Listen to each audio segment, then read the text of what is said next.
On the morning of August 10, 1984, the body of Deborah Sykes, a 25-year-old newspaper copy editor, was found near a field in Winston-Salem, North Carolina. She had been raped, beaten, and stabbed to death while on her way to work.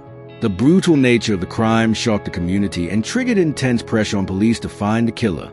Within weeks, investigators arrested Darryl Hunt, a 19-year-old African-American man with no criminal record.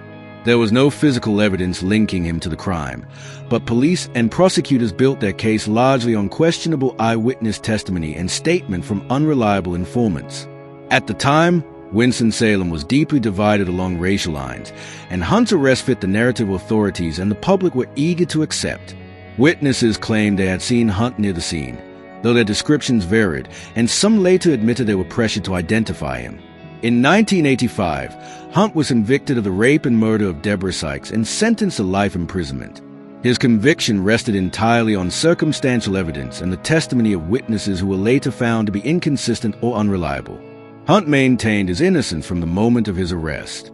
With the support of community activists and defense attorneys, he appealed the conviction. In 1989, the North Carolina Supreme Court overturned the verdict, ruling that a racially charged remark made during the trial had tainted the jury. Hunt was retried in 1990, but despite DNA evidence showing that the semen found at the crime scene did not match him, prosecutors continued to pursue the case. They dropped the rape charge but still charged him with murder, arguing he could have participated in the crime without being the rapist.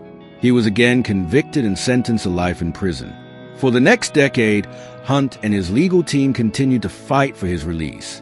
His case became a focal point for discussions about race, justice, and the death penalty in America. The Innocence Project and several advocacy groups began working on his behalf as DNA technology advanced. In 2003, newly developed DNA testing conclusively identified another man, Willie Earl Irvin, as a real perpetrator.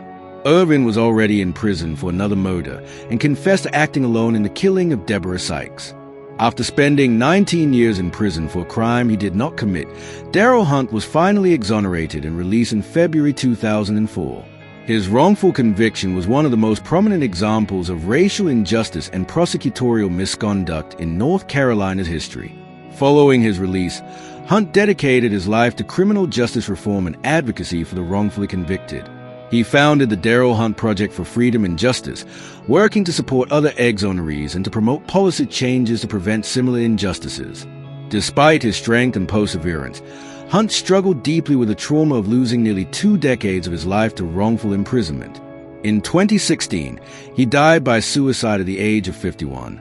His death highlighted the long-lasting psychological toll that wrongful convictions inflict even after exoneration. The wrongful conviction of Darryl Hunt stands as one of the most devastating miscarriages of justice in American history. Convicted without physical evidence and in the face of contradictory testimony, Hunt spent nearly 20 years in prison for a crime DNA evidence proved he did not commit. His case underscores the dangers of racial bias, unreliable witnesses, and the failure of the justice system to self-correct when confronted with doubt. Darryl Hunt's legacy lives on through the reforms his story inspired and the lives he touched in his mission to bring truth and justice to others who have been silenced by wrongful convictions. Thanks for watching. Don't forget to like and subscribe for more updates on true life stories like this.